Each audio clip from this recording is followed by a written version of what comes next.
Hola comunidad estudiosa del mundo de la biología. Quien te habla es el profesor Amadito, saludándote una vez más para poder hablar acerca de uno de los temas tan importantes dentro del curso de biología.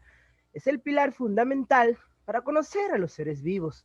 Hoy te traigo un nuevo video en nuestro canal de YouTube, el profe Amadito. No te olvides que lo único que quiero de ti es que te suscribas, ¿ok? Suscríbete para que así puedas observar todo aquello que nosotros podemos, pues, compartir contigo.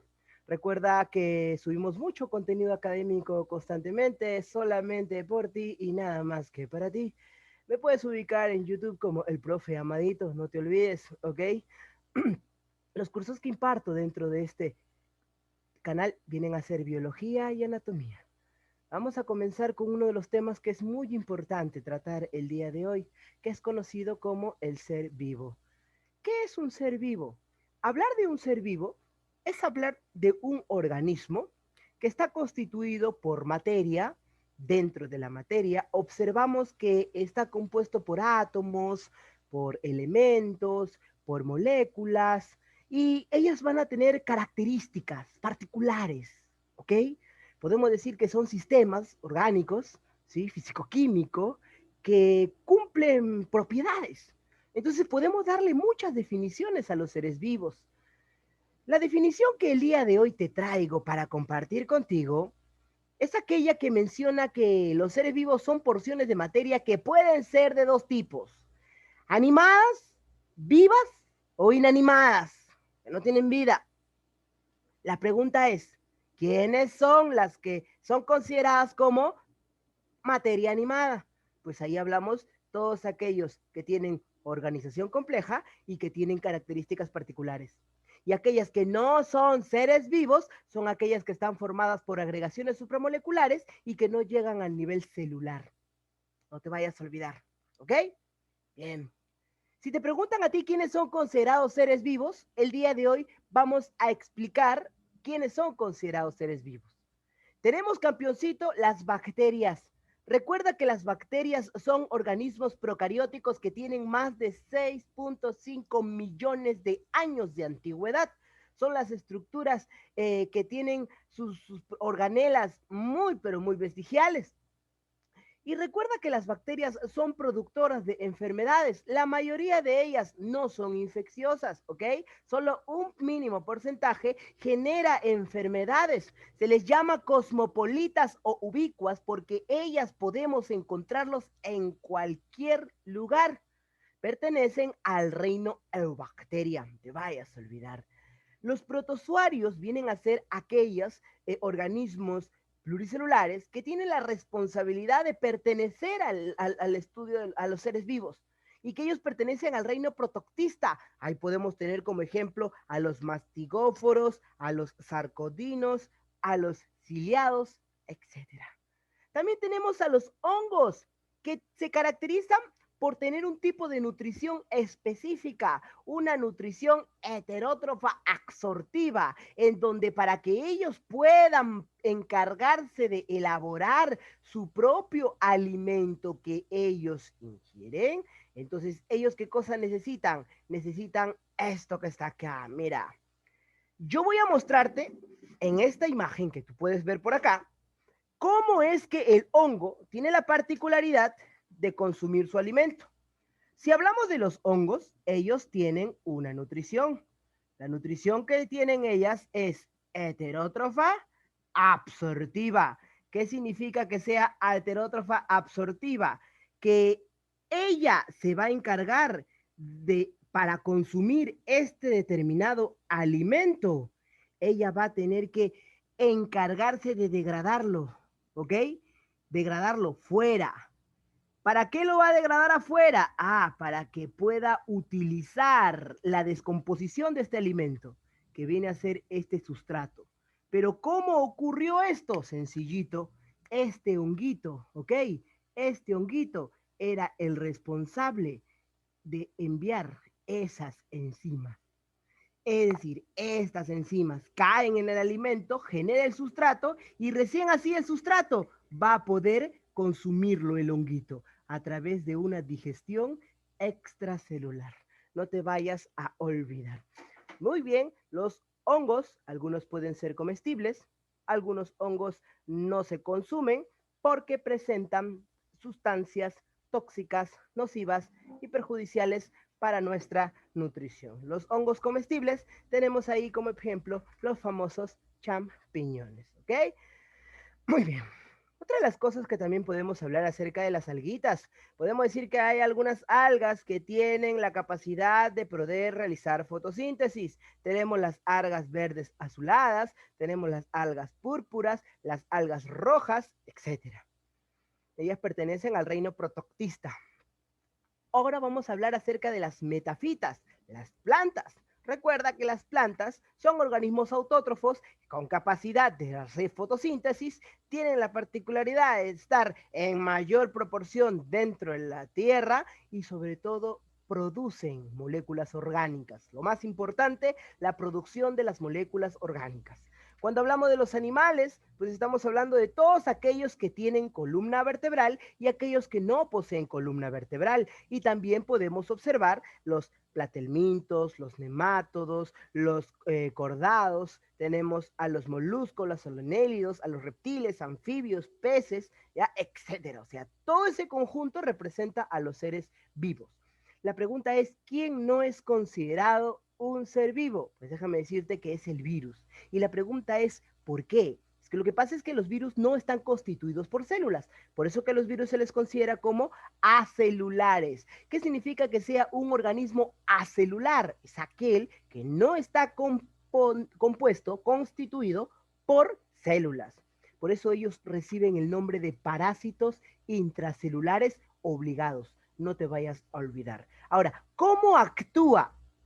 Este dibujo que tú estás pudiendo visualizar ahí es una célula, ¿ok? Entonces, ¿cómo ingresa a la célula la bacteria? Perdón, discúlpame, el virus. En este caso, el virus se va a encargar primero de inactivar a la célula. Cuando el virus está dentro, lo primero que inactiva es la capacidad que tiene la célula para que se pueda defender. Y así el virus puede encargarse de ingresar a la célula y pueda hacer de las suyas. Es así como un virus es el que se encarga de multiplicarse, ¿ya? Se encarga de replicarse. Llega un momento en donde hay una gran concentración de virus que se han formado dentro de la célula y hacen que la célula estalle, explote. Cuando la célula explota, estos virus van a dispersarse buscando otro huésped, otra célula, para que puedan utilizar sus nutrientes que tienen dentro de su composición interna y poder generar nuevos virus que ataquen nuevas células. Y se cumple el ciclo una y otra vez. ¿Viste? Claro que sí. Oye, se dice que los seres vivos tienen organización. Esta organización es una organización compleja. Cuando hablemos de organización compleja, nosotros tenemos que decir que ellos están organizados en 3 niveles. Y quiero que por favor te acuerdes muy bien, porque estos 3 niveles son los siguientes. Tenemos el nivel químico, tenemos el nivel biológico y tenemos por último el nivel ecológico. Vamos a estudiar el nivel químico. ¿Qué es el nivel químico? Pues déjame decirte que el nivel químico es aquel donde tenemos átomos, donde tenemos elementos, donde tenemos moléculas. Algunos le llaman de esta manera nivel atómico, le llaman nivel subatómico, nivel molecular, ¿ok? Así le llaman. Entonces, ¿cómo empezamos? Todos sabemos que empezamos con el átomo. En esa época, te hablo antes de los conceptos actuales en materia, ¿ya? Hoy en la actualidad, sabemos que la unidad mínima que puede estar constituida en la materia pueden ser el quarks, leptones, hadrones, etcétera, ¿ok? Entonces, no sabemos que, ya sabemos que el término átomo, hasta hoy en la actualidad, en el siglo XXI, en el año 2021, ya, ala, mira qué bonito. Entonces, el átomo tiene una unidad más pequeña que viene a ser el quarks, ¿ok? Que es aquella que constituye y compone a la materia. Pero si se agrupan estos átomos, forman los bioelementos, que son los elementos químicos que están presentes dentro de mi organismo. los que voy a utilizar, los que van a estar como reserva, los que van a encargarse de cumplir funciones fisiológicas en mínimas concentraciones. Si se agrupan los bioelementos, forman las famosas biomoléculas. Y las biomoléculas pueden ser el agua o los gases. Por eso se les dice ya que pueden ser inorgánicos o orgánicos, como el CO2, por ejemplo, que es una molécula que tiene carbono. En su conjunto forman macromoléculas, por ejemplo, las proteínas, los carbohidratos, el material genético, que es bajo la forma del ADN y el ARN. Estos se van a agrupar y van a formar agregaciones supramoleculares. Y estas agregaciones supramoleculares es la última parte de la fase del nivel químico. Entonces, ¿quién es un ejemplo de una agregación supramolecular? El virus. Y tú te preguntarás por qué. Te lo explico de la siguiente manera. Cuando te pregunten qué nivel de organización tiene un virus, el virus es o llega al nivel químico, ¿ya? Es una agregación supramolecular. La pregunta es, ¿qué es una agregación supramolecular? Automáticamente tú sabes que una agregación supramolecular es el conjunto de macromoléculas. Quiere decir que necesito más de una macromolécula para formar una agregación supramolecular. Excelente. Entonces, ¿cuáles son esas agregaciones supramoleculares? El día de hoy tenemos las proteínas y el material genético.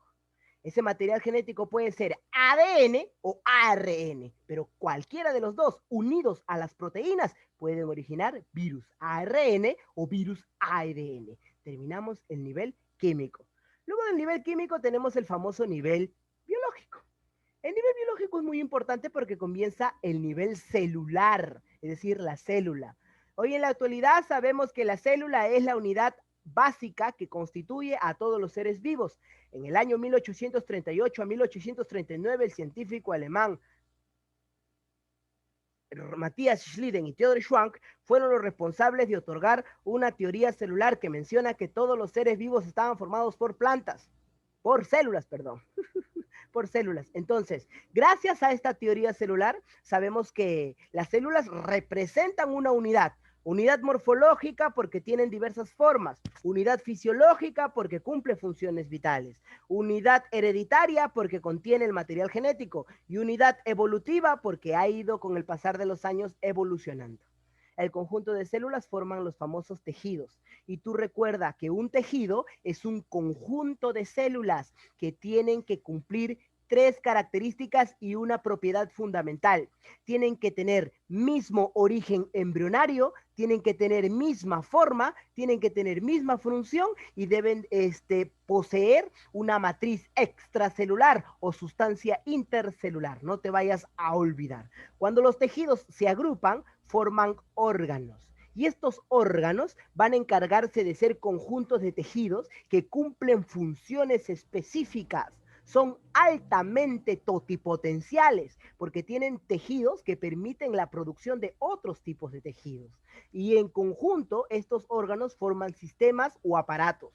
Muchas personas se preguntan qué es un sistema, qué es un aparato. Entonces, el día de hoy, en el canal del profe Amadito, vamos a encargarnos de hablar de los sistemas y aparatos. Rápidamente para que tú puedas entender las diferencias entre los sistemas y los aparatos. ¿Qué es un sistema? Déjame en la caja de comentarios para poder yo saber qué es un sistema, lo que tú sabes. Déjame en la caja de comentarios qué es un aparato. Vamos a encargarnos de reventar esa caja de comentarios para poder saber quiénes son sistemas, quiénes son aparatos. Se dice que un sistema es un conjunto de órganos. Órganos que son semejantes desde 2 puntos de vista. Su origen y su estructura. Podemos tener al sistema circulatorio, aquel que se va a encargar de hablar del corazón y de los vasos sanguíneos.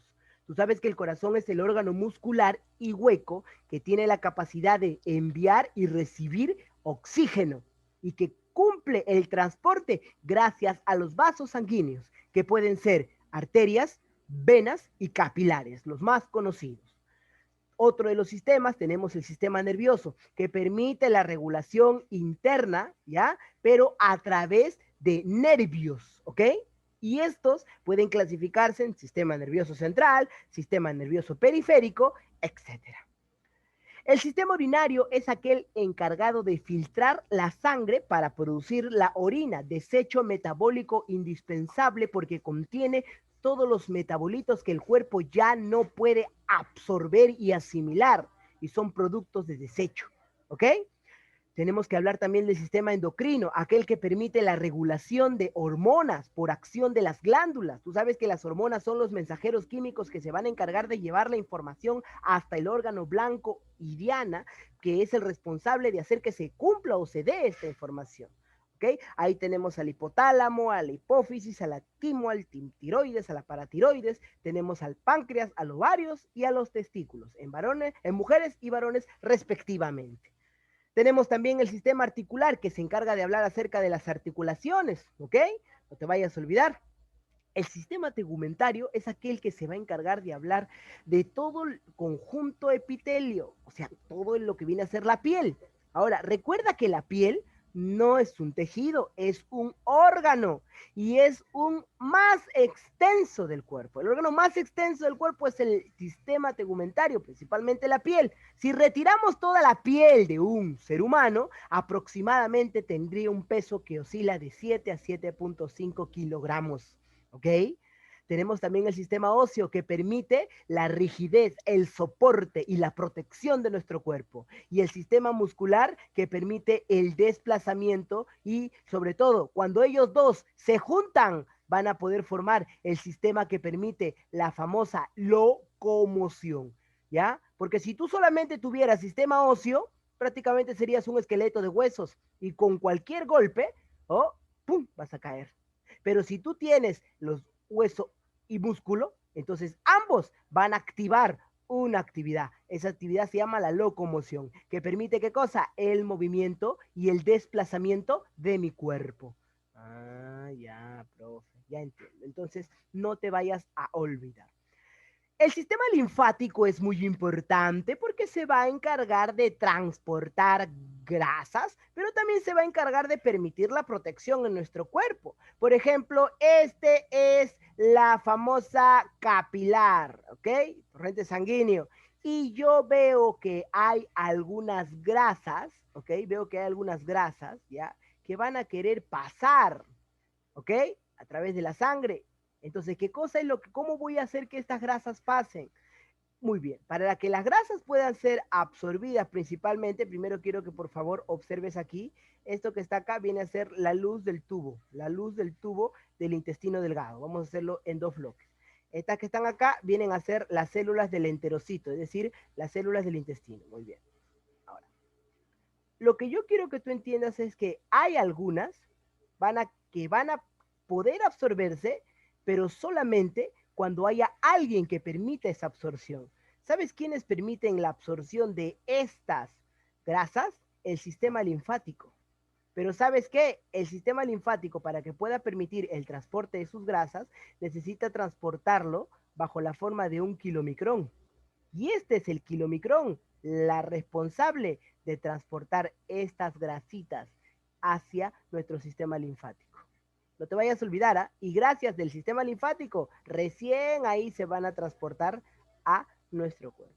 Esa es una de las funciones que hace el sistema linfático. Otra de las funciones que hace el sistema linfático detecta que hay bacterias que se van a encargar de querer ingresar al capilar sanguíneo. Entonces, ¿qué cosa hace el sistema linfático? El sistema linfático se encarga de enviarle en señales. ¿A quién?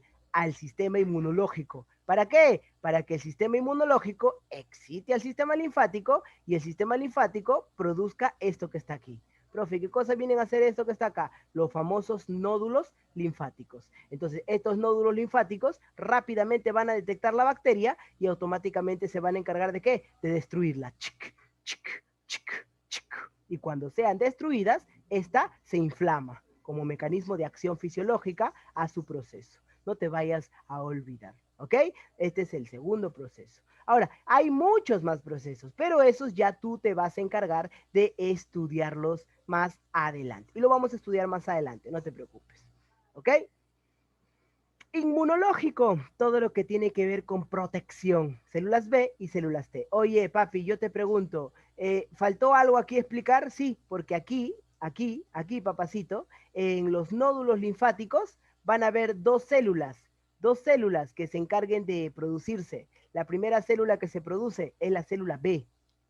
La otra célula que se produce es la célula T. Por eso el nódulo actúa, claro que sí. El nódulo actúa porque es el sistema linfático quien se encarga de decirle, oh, ya ve, hay una bacteria acá y destrúyela. Tú tienes esa particularidad. Libera linfocitos B o linfocitos T y automáticamente lo destruyes. Entonces lo que hace ella es liberar esos linfocitos B para que la puedan destruir. Y así actúa la participación de los nódulos linfáticos. Lo vuelvo a repetir por si ya tú no has logrado entender a la primera, ¿ya? Siento que así fue. Los aparatos son conjuntos de sistemas, pero que cumplen una función determinada, pero tienen que estar unidos, sistematizados, organizados. Algunos se van a repetir. Por ejemplo, el aparato cardiovascular habla de la fisiología del corazón a través del ciclo cardíaco. Recuerda que el corazón tiene de 60 hasta 90 latidos por minuto, la frecuencia cardíaca normal, y tiene la responsabilidad de enviar sangre hacia todos los tejidos y capilares de nuestro organismo.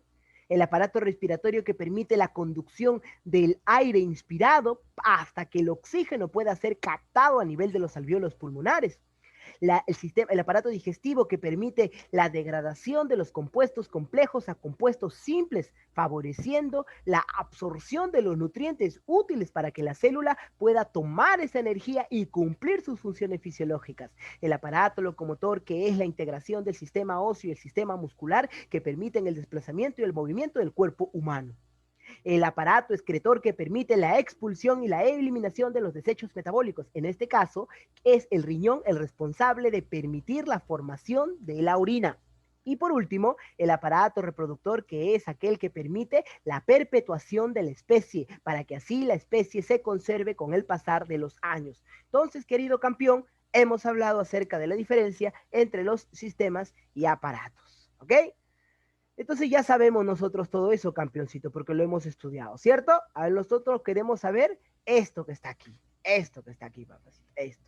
Cuando se agrupan los sistemas o aparatos, van a formar individuos. Y déjame decirte que el individuo también se le llama organismo. Y hasta ahí, papacito, ya nosotros tenemos terminado el nivel biológico. Hasta ahí. ¿Me dejo o no me dejo entender? Si te deja entender, entonces no te olvides que aquí abajito tienes un botón de me gusta. Dale a ese clic para poder saber que te gustó. Si quieres más video así, no te olvides de activar en la parte superior izquierda. Está nuestra campanita. Actívala para que pueda decirte cuando yo subo videos. Mayormente subo videos todas las semanas y lo estoy subiendo con la finalidad de que tú puedas estudiar y que puedas analizar cada uno de mis videos. Un saludo muy especial para todos mis alumnos de la ciudad de Huacho, de Huaraz y de Barranca. Son los que mayor sintonía me brindan en este nuestro canal de YouTube. No te olvides que somos el mundo de la biología con el profe Amadito. Entonces, cuando terminamos el nivel biológico, termina ya el nivel biológico con el individuo y tenemos el nivel ecológico. Entonces, cuando se agrupan los individuos, forma la población.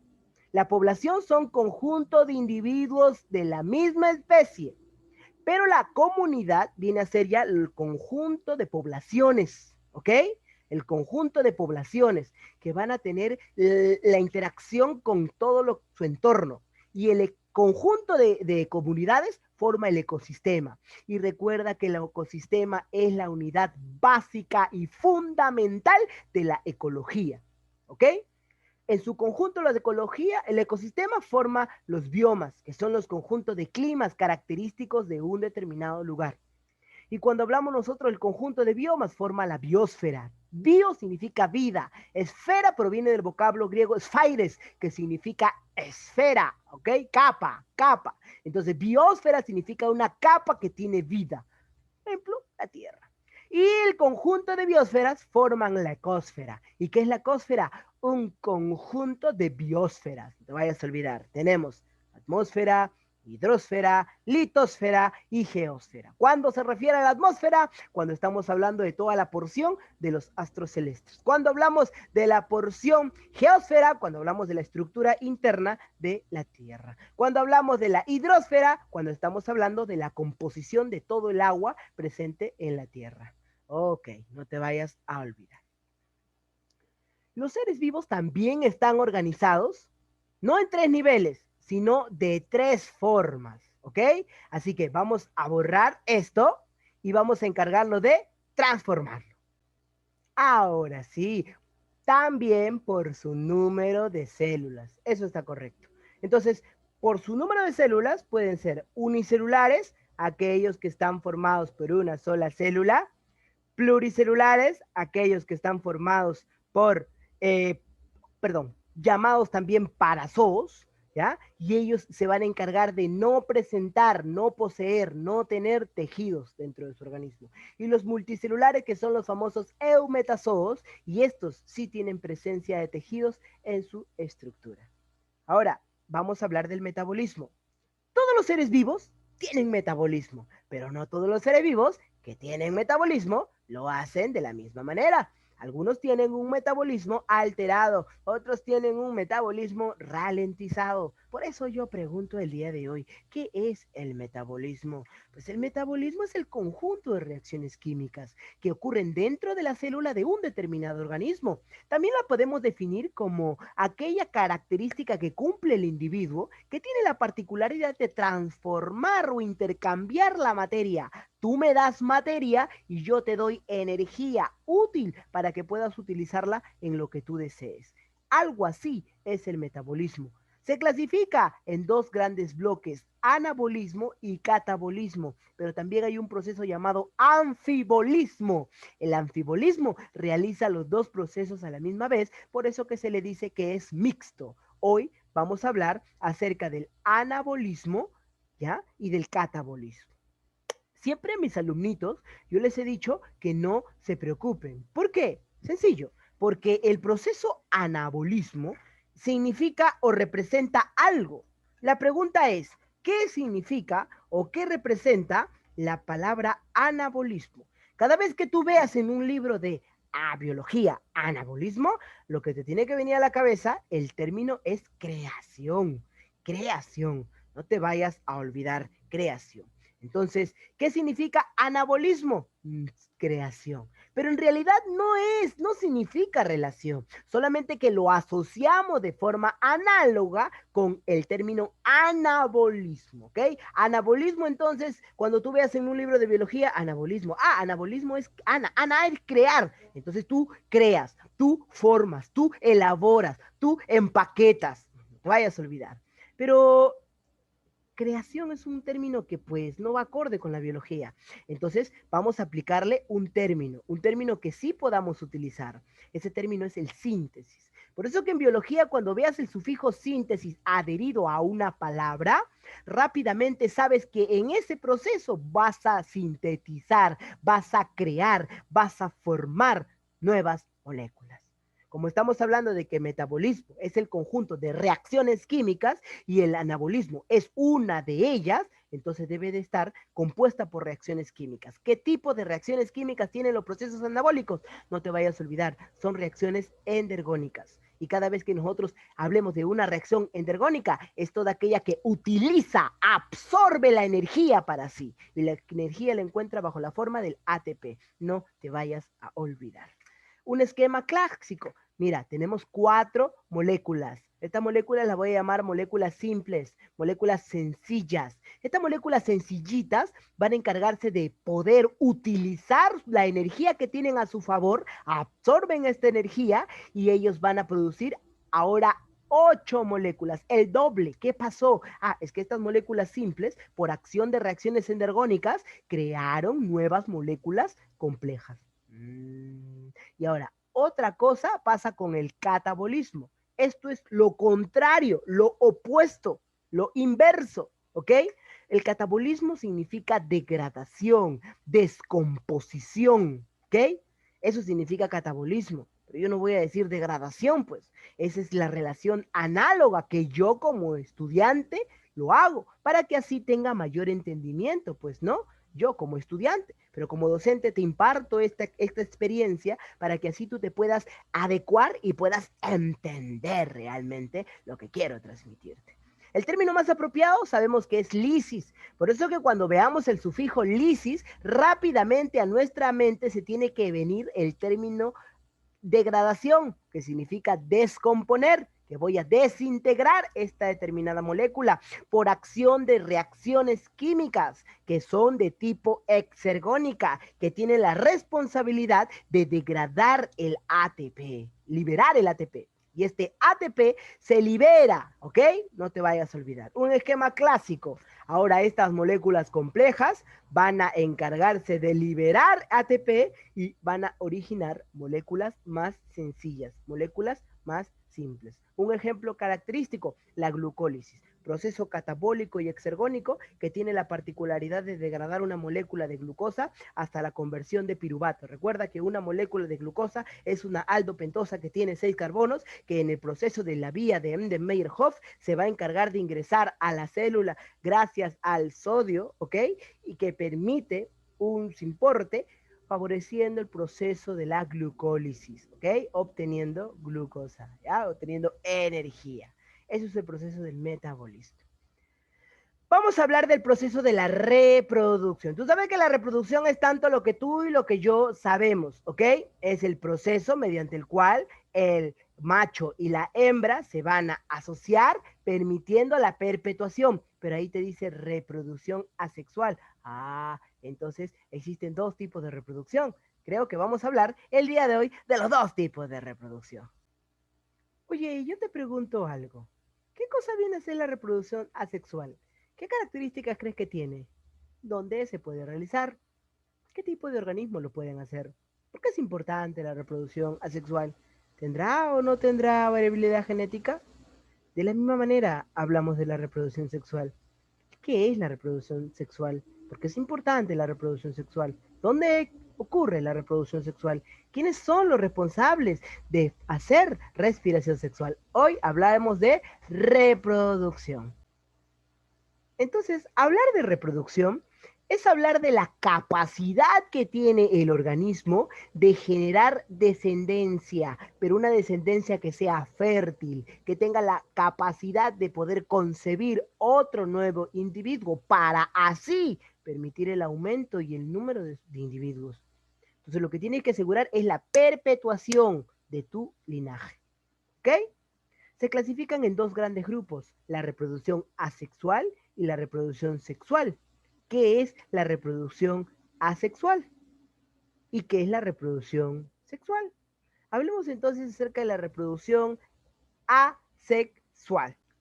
Primer punto, la reproducción asexual participa un solo progenitor y es ese progenitor el responsable de originar nuevos individuos similares al progenitor, a la madre. No te vayas a olvidar. Aquí no hay participación de gametos. Además, no existe variabilidad genético, no existe entrecruzamiento genético. ¿Ok? Ocurre principalmente en organismos unicelulares y en algunos animales, como por ejemplo las esponjas, las planarias, las malaguas, etc. Aquí tenemos tres tipos de reproducción asexual: la fisión binaria, la esporulación y la gemación. Y la reproducción sexual es aquella donde intervienen dos progenitores y es aquella donde sí existe la variabilidad genética y donde ocurre principalmente en organismos multicelulares. ¿Ya? El tiempo de vida es prolongablemente largo y requieren dos gametos. Un gameto masculino que viene del macho, un gameto femenino que viene de la hembra. Solamente así podrán efectuar la variabilidad genética. Ejemplos característicos: las aves y los mamíferos que se encargan de realizar reproducción sexual. Ahora sí, hablemos de la reproducción asexual. Se dice que la fisión binaria es también llamada bipartición. Tenemos la estrangulación, que es el proceso biológico mediante el cual está realizado por las amebas, ¿ya? En donde una ameba, ¿ya? Se encarga de estrangularse a sí misma. Y tanto se estrangula que ¡pac! Explota y libera otro individuo similar a la progenitora, pero en tamaño pequeño. Eso es estrangulación. Otra de ellas viene a ser longitudinal, realizada por los protozoarios holofíticos, en este caso las famosas euglenas. Ellas se van a encargar de partirse por la mitad. Y cuando se parten por la mitad, cada mitad formada origina un nuevo individuo similar a la madre. Y por último, la transversal. La transversal significa que yo voy a recibir un corte por en la mitad. Es decir, me voy a encargar de poder hablar de las bacterias y el famoso paramecio. Si yo te digo que hago un corte por la mitad, significa esto. Y esa se va a encargar de dividirla en dos individuos.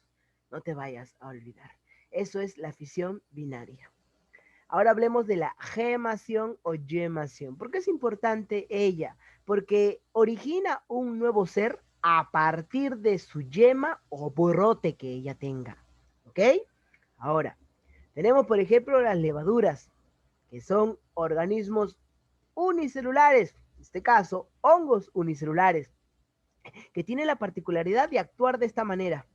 Quiero que por favor observes cómo del cuerpo de este organismo, llamado honguito, ¿ya? Se va a encargar de qué? De salir un pequeño chinchón, una pequeña yema, un pequeño brote, y este va a tomar una forma mínima, una forma pequeñita de la progenitora, pero a partir de una yema o un brote que expulsó este propio individuo.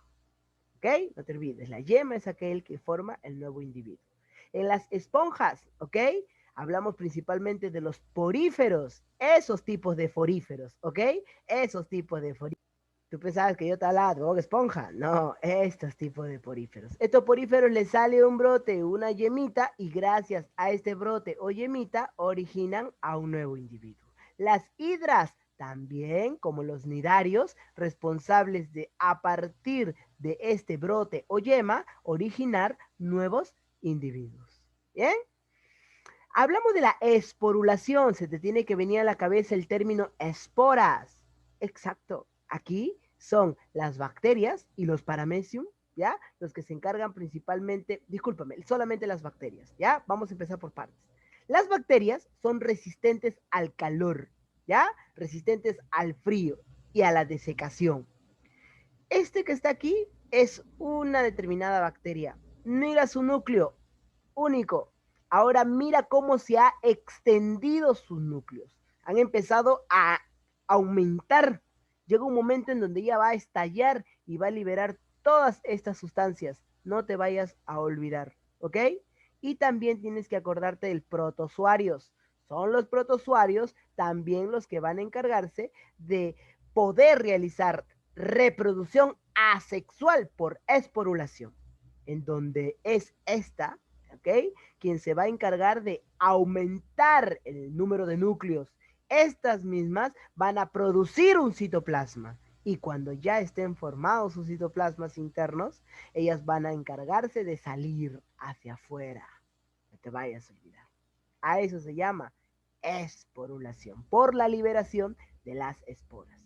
¿Ok? Y por último, la famosa fragmentación, claro que sí. ¿Y por qué? Porque ahí estaba en toda la diapoblastema, porque es lo más importante que tiene la fragmentación. Ejemplo, las planarias. Mira, ve, ahí está tu flaca, qué bonito. ¿Qué son las planarias? Pues las planarias vienen a ser esas que están allí, ¿ok? Ellas van a tener 3 cortes y los 3 cortes originan 3 individuos. No te vayas a olvidar. Mira, primer corte, dividido en 2, y primer corte, segundo corte y tercer corte. De los 3 cortes que ha recibido, hay 3 individuos totalmente similares a la madre, a la progenitora. Así como cuando Pícoro se encargaba de cortarle un brazo, ¿cierto? ¿Y qué pasaba? ¡Plah! Salía un brazo, ¿cierto? Ya, ese proceso en donde se fragmentaba otro cuerpo del que se había sacado, a eso se llama fragmentación. Lo asocio de esa manera para que tu cerebro pues pueda llegar a entenderme, si no vas a botar espuma por la boca. Hablamos de la reproducción sexual, la gran carrera, ¿cierto? De todos los espermatozoides que brindó tu papito, eres tú el ganador. Claro que sí. Tenemos la fecundación, que es el proceso mediante el cual los gametos, tanto masculinos o femeninos, masculinos que te brinda el espermatozoide y femeninos que te brinda el óvulo, se juntan para fecundar un cigoto, ¿ok? Y este es el responsable de originar un nuevo individuo. Tenemos, por ejemplo, la fecundación externa, que es el responsable de qué? Es el responsable de que ocurra en fuera del organismo y de forma del azar. Ejemplo, tenemos la rana, las esponjas, las medusas, la mayoría de los peces. Un claro ejemplo, cómo se reproducen los pececitos. Mira, el pez macho y el pez hembra se van a encargar ambos de liberar sus gametos afuera de su cuerpo. Y son estos propios células, ¿ok? Que se van a encargar de fijarse, unirse para así poder originar un nuevo pececito. Ya. Esto se llama fecundación externa. No es lo mismo que fecundación interna, porque la fecundación interna ocurre dentro de la hembra, en donde vamos a tener los mamíferos, los peces, los reptiles, las salamandras, los insectos, los gusanos, pulpos, moluscos, etc. Por ejemplo, aquí tenemos 3 ejemplos característicos. En los 3 ejemplos característicos, estás pudiendo visualizar que ambos organismos se están encargando de realizar la cópula, es decir, los órganos sexuales están ingresando por los órganos sexuales opuestos del individuo. Macho y hembra permiten formar el cigoto y ese cigoto es el responsable de originar un pollito, de originar una abeja, de originar una tortuguita. Ese proceso es la fecundación interna. Pero cuando nosotros hablamos de otro tipo de fecundación, también tenemos que acordarnos que hay la fecundación. ¿En qué? En hermafroditas. No tiene que decir, no tiene que decir hortalizas. A la una, a las y a las, profe, espera, ¿por qué estás contando? Ah, es que lo vamos a cambiar, por eso. A la una, a las 2 y a las 3. ¡Tres! Ahí está, listo. Fecundación en hermafroditas. Ahora, vamos a observar quiénes hacen fecundación y quiénes son hermafroditas. Los hermafroditas son aquellos que presentan doble sexo. Eso significa que tenemos la autofecundación, es cuando se da entre los gametos del mismo individuo. Los gametos que tiene este mismo individuo van a encargarse de interactuar para poder fecundarse a sí mismo.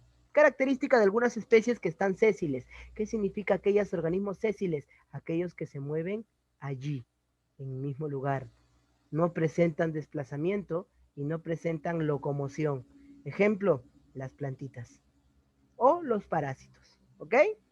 Como la tenia. Por ejemplo, ahí estás observando ahí una flor.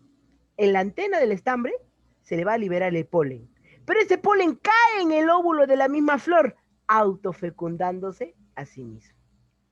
Y la fecundación cruzada es el cruce entre dos individuos que tienen gametos diferentes, ¿ok? Pero diferentes, ¿por qué? Porque hay diferentes individuos.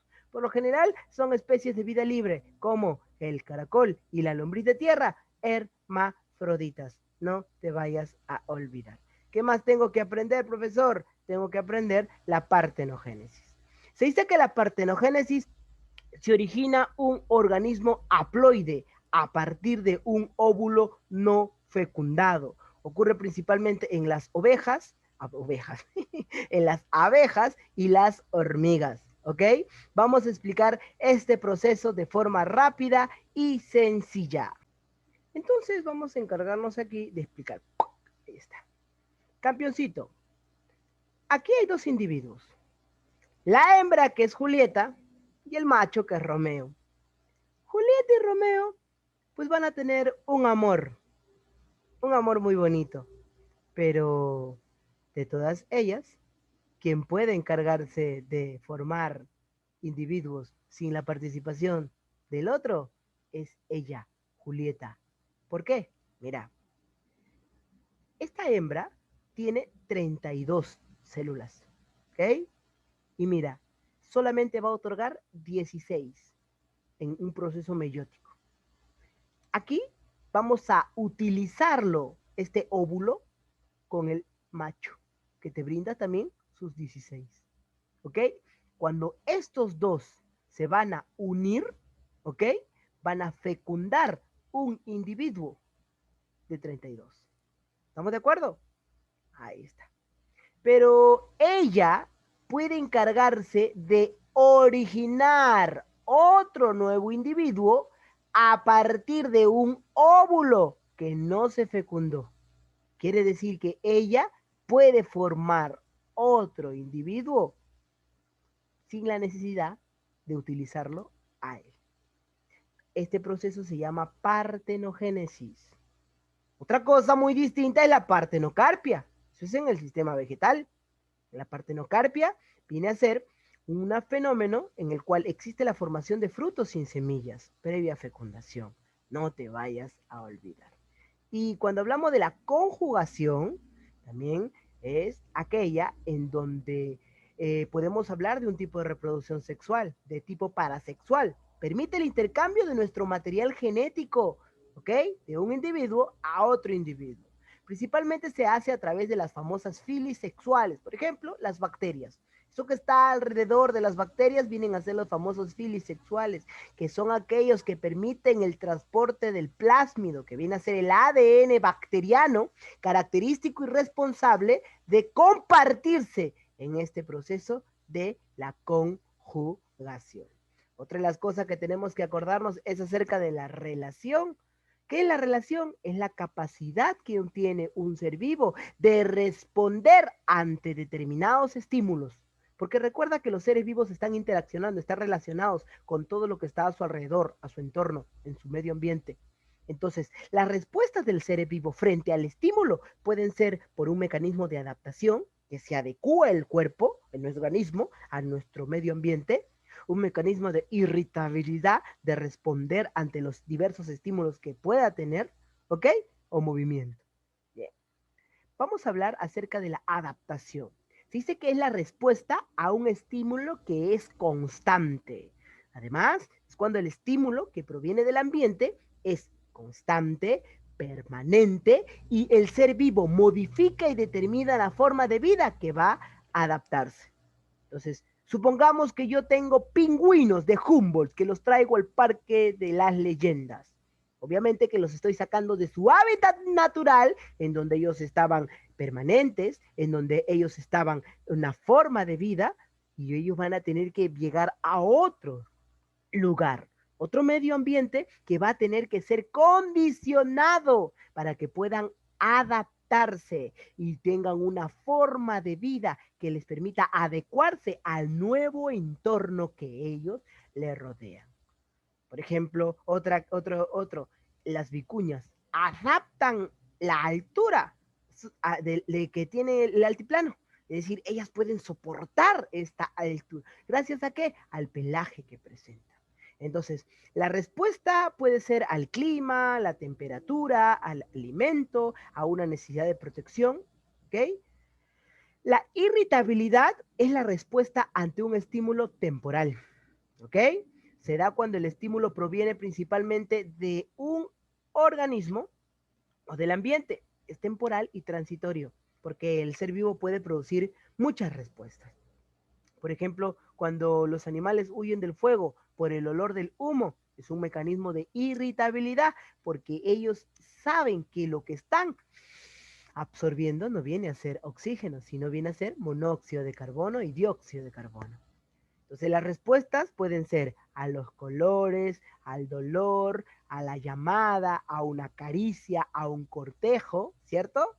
Y el movimiento es el proceso mediante el cual un determinado organismo puede desplazarse. Recuerda que no todos los seres vivos tienen la capacidad para poder moverse, desplazarse. Hay algunos organismos que son sésiles. Ahí están incluidos los vegetales, ¿ya? Tienen movimientos, pero son escasos y lentos y mueven una parte de su plan, de su porción, ¿ya? De su plantita, de su organismo. El desplazamiento viene a ser a través de extremidades, cilios o los famosos flagelos, como lo tienen las bacterias, ¿ok? Existen diversos tipos de bacterias desde el punto de vista de su flagelo. Bacterias monótronas, monótricas, aquellas que tienen un solo flagelo, ¿ok? Perítricas, cuando tienen flagelos por todo su cuerpo. Átricas, cuando no tienen flagelos. Anfítricas, cuando tienen flagelos por ambos lados. Lofótricas, cuando tienen flagelos por un solo mechón. No te vayas a olvidar.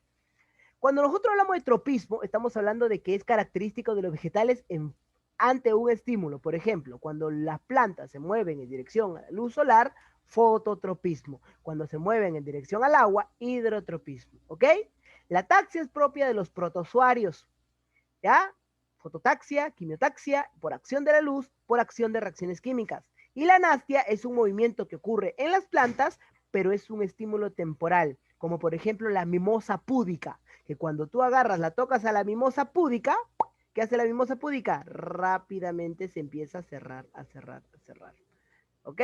Tipos de movimientos. Ese tipo de movimiento es la ticmonastia, por acción de la percepción táctil. Oye, y si te hablo de Charles Darwin, padre de la evolución humana, autor del origen de las especies por medio de la selección natural, hablo de la famosa evolución.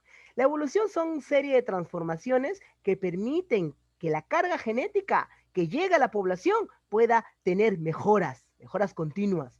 Es por eso que la palabra evolución se utiliza para referir cambios evolutivos, procesos de transformaciones. Fue aplicado principalmente en el siglo XVIII por el biólogo suizo Charles Bonnet en su obra Consideration für les Corp. ¿Okay? La evolución viene a ser el conjunto de transformaciones de forma gradual, lenta y progresiva que tiene a través del tiempo un determinado individuo. La selección natural decía que el más apto, el más fuerte, era el que se encargaba de sobrevivir dentro de un determinado ecosistema. Es por eso que hoy en la actualidad sabemos que los antiguos seres, ¿ya? Primitivos, ya no son los mismos que hoy en la actualidad. Han perdido sus estructuras morfológicas más distintivas y llamativas y se han adaptado a los medios actuales. Por ejemplo, si hablamos un poco más del señor Charles Darwin, tú sabes que Charles Darwin fue un científico que tuvo una embarcación, la famosa embarcación The Beagles, ¿okay? Que se encargó de viajar a la isla de los Galápagos, a la isla de las Patagonias, a Oceanía, y se encargó de tener dos cosas como objeto de estudio, ¿ya? Los famosos pinzones, que son un tipo de ave característico por su piquito, y las tortugas de los Galápagos, ¿ok? Ahora, es muy importante acordarse que todas estas variaciones y estas características fueron asumidas por el señor Charles Darwin. Quien se encargó de hablar de esta morfología fue el señor Jean-Baptiste Lamarck, ¿ok? Muy importante en la teoría del transformismo, ¿ok? Esto lo vamos a hablar también en evolución. Cada vez que tú escuches el término homeostasis, corazoncito, no te olvides que la homeostasis es el proceso denominado como el equilibrio. Homeostasis significa equilibrio, es decir, permite mantener el equilibrio dentro de nuestro cuerpo, permitiendo que exista un buen funcionamiento, una buena regulación. Se debe mantener constante algunas condiciones internas, como por ejemplo la temperatura. Cuando la temperatura se quiera liberar de nuestro cuerpo, expulsar, nosotros lo podemos hacer bajo la forma del calor, ¿ok? Y cuando queremos eliminar el exceso de agua, lo podemos hacer a través del sudor, ¿ok? Entonces, cada vez que yo diga homeostasis, lo que se tiene que venir a la cabeza es equilibrio. Ejemplo de homeostasis, por ejemplo, el hipotálamo, que permite mantenimiento de la temperatura corporal. ¿Ya? Para que tu temperatura corporal se encuentre en esa oscilación, 36.5, 37.5. Si aumenta la temperatura 38, 39, fiebre. Si baja la temperatura por debajo de 36.5, hipotermia. El bulbo raquídeo, que permite el control de la respiración, proceso de la inspiración y proceso de la expiración. Proceso que permite la difusión simple, es decir, el transporte de gases a nivel de la membrana, ¿ya? Capilar, alveolar. El páncreas, que permite la regulación de los niveles de la glucosa en la sangre por acción de las insulina y el glucagón, que vienen a ser hormonas producidas por las células beta y alfa del páncreas. ¿Ok? Tenemos también la sangre, que permite el mantenimiento de las concentraciones de líquidos presentes en nuestra sangre. ¿Ok? Y por último, el riñón, que permite mantener el pH de forma correcta y permite la formación de nuestra orina, ¿ok? Que es aquel sustancia o desecho metabólico que se elimina de nuestro cuerpo para mantener el equilibrio de los minerales y el exceso de aquellos que puedan estar dentro de nuestro organismo, ¿ok? Jóvenes estudiantes, ha sido un placer, ¿ya? Haber estado aquí contigo. Recuerda, somos el mundo de la biología con el profe Amadito. No te olvides de seguirnos todos los días. Si te ha gustado la clase, no te olvides de dejarme un comentario positivo que me permita a mí poder saber cómo llegaste a aprender. Si estuviste hasta aquí, hasta el final, no te olvides de darle like, compartir con tus amigos y nos vemos hasta una eventual oportunidad. Chao, chao.